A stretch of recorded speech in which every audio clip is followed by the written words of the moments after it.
عربية لغتي وفصحى، والأمر لا يحتاج شرحا. عربية لغتي وفصحى، والأمر لا يحتاج شرحا. ألقت بها الأحكام ليلا، فإذا هي الأيام صبحا. الله خط بها كتابا للبرية ليس يمحى. النسخ هو الكتاب. نقول نسخ ينسخ من فتح يفتح، من باب فتح يفتح، نسخ ينسخ. ولكن أيها التلاميذ انظروا جيدا، هناك لدينا بعض الكلمات تدل على الكتابة.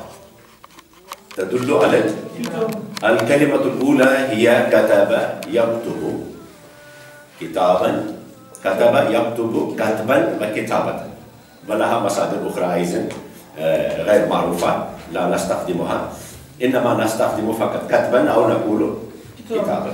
فكتب يكتب، افهموا جيدا، كتب يكتب كتبا أو كتابة. فنستخدم هذه الكلمة في معنى الكتابة، ولكن متى؟ أول شيء تدل على الكتابة على العموم،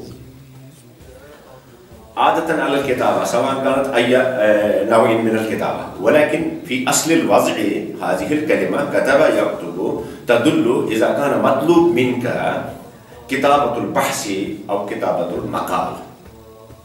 كتابة البحث مثلا نقول هل كتبت البحث؟ كتبت البحث، لا فقط كلمة واحدة. هل كتبت الكلمة؟ لا نقول هل كتبت الكلمة. في الأصل الوضع كتابة المقال، كتابة القطع، كتابة القطع، كتابة العنوان، وكتابة البحث، وكتابة المقال. أما مثلا نقول هو كتب بحثا، أو نقول هو كتب مقالا، صحيح؟ وأيضا إذا عديت هذه الكلمة بحرف على معناه فرز وأوجب، فرز وأوجب. إذا عديت كلمة على بكلمة كتب بعلى، مثلا تقول الله تبارك وتعالى، مثلا نقول من أجل ذلك كتبنا على بني إسرائيل، كتبنا على، من أجل ذلك كتبنا عليه، يعني فرضنا عليه، أوجبنا له، صحيح؟ من أجل ذلك كتبنا على بني إسرائيل أنه من قتل نفسا بغير نفس أو فساد في الأرض فكأنه قتل الناس جميعا. فكلمة إذن كلمة كتب تدل على كتابة البحث، على كتابة المقال، صحيح؟ وعلى كتابة القطع. أما لكتابة الكلمة فلها كلمات، وثاني الكلمة التي نستخدمها في معنى كتابة وهي رسم. نقول رسم يرسم، أمره أرسم، رسم يرسم، صحيح؟ ويكون رسما مصدره. فما معنى أين نقول هذا؟ إذا جعلت شكل شيء على دفترك أو على السبورة وتستخدم فيه الخطوط، صحيح؟ نقول هو رسم. نعم، ونقول مثلا هل رسمت الدائرة؟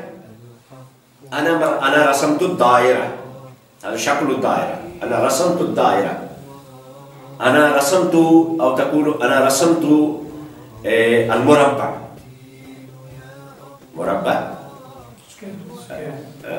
الشكل الذي له أربعة أطراف. تقول أنا رسمت المربع أو المثلث أو المخمس أو هكذا، أو مسدس. أو تقول أنا رسمت الشجرة، فالرسم يرسم.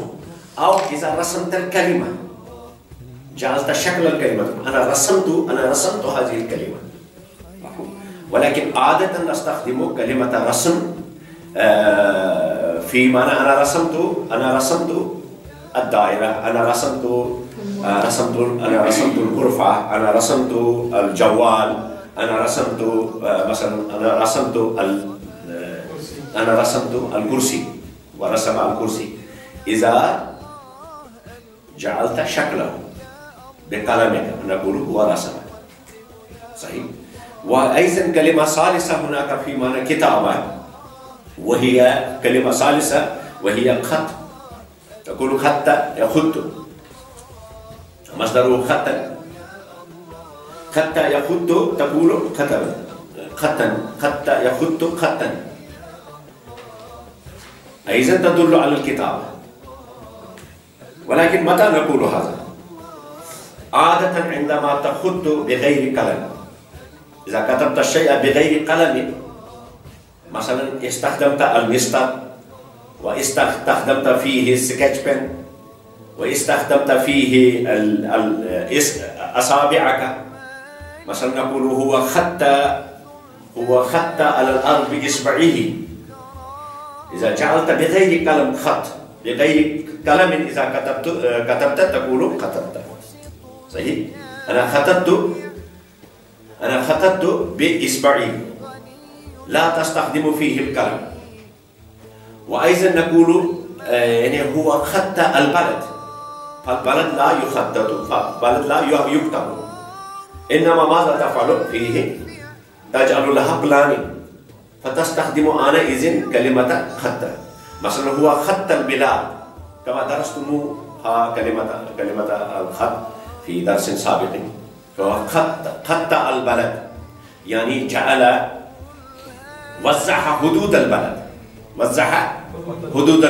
ووزع مباني، أين تكون المباني فيه، ومن أين تكون ملعب، وأين تكون فيه المدارس، وأين تكون فيه المدارس والجامعات والكليات. وتخط أيضا أين تكون فيه البريد، مكتب البريد. صحيح. وأين تكون فيه الشوارع، من أين تمر الشوارع، وبكم من كم بيوت نجعل هذا البلد. فنقول أنا إذن خط يخط.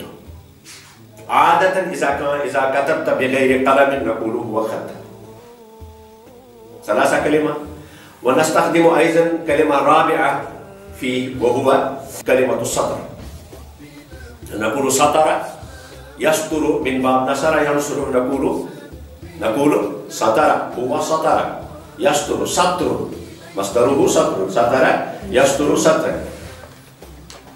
إذا ألفت جمل، متى نقول هذا؟ وارث انظر، متى نقول؟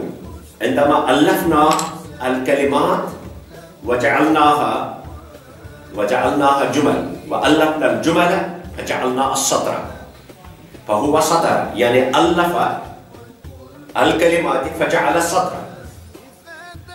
عادة تدل على الكتابة، ولكن متى؟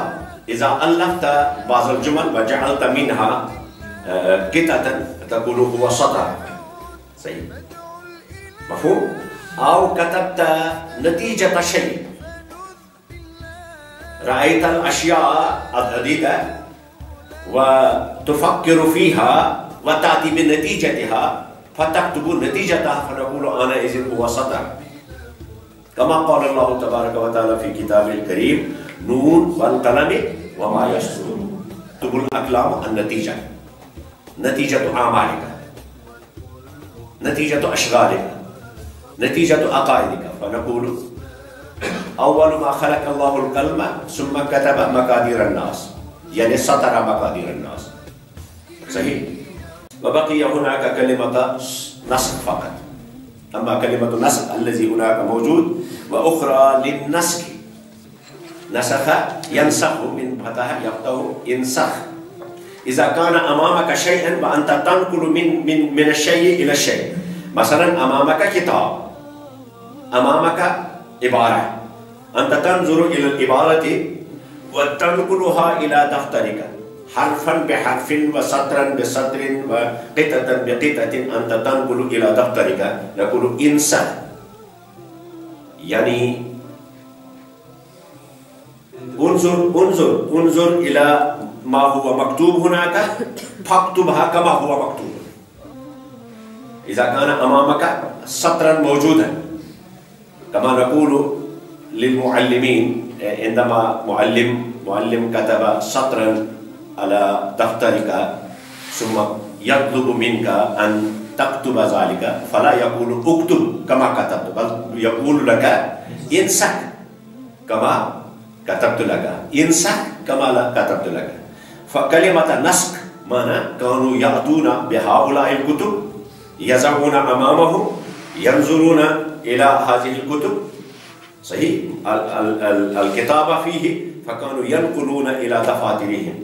فنقول أنا إذن نسخ ينسخ، نسخ ينسخ معناه أيضا كتب صحيح. ومعناه أيضا إن كلمة كتب يكتب لها معاني كثيرة، وكما في الكلمة الثانية رسم يرسم أيضا له معاني، لهذه الكلمة معاني كثيرة، ولخط يخط معاني كثيرة، ولسطر يسطر معاني كثيرة، ولنسخ ينسخ معاني كثيرة. أما أنا فقد ذكرت فقط واحدا من تلك المعاني وهي معنى الكتابة. أثمر الجهد فاك الثمرة، يا فؤادا بالختام ازدهرا، مذ حوى آي الكتاب نوره، جاوز الشمس وحتى القمر. فهنيئا طفلة القلب أيا، مقلة العين بلوغك الذرى، قد حباك الله أغلى من حتين، كم تمناها امرؤ ما قدرا.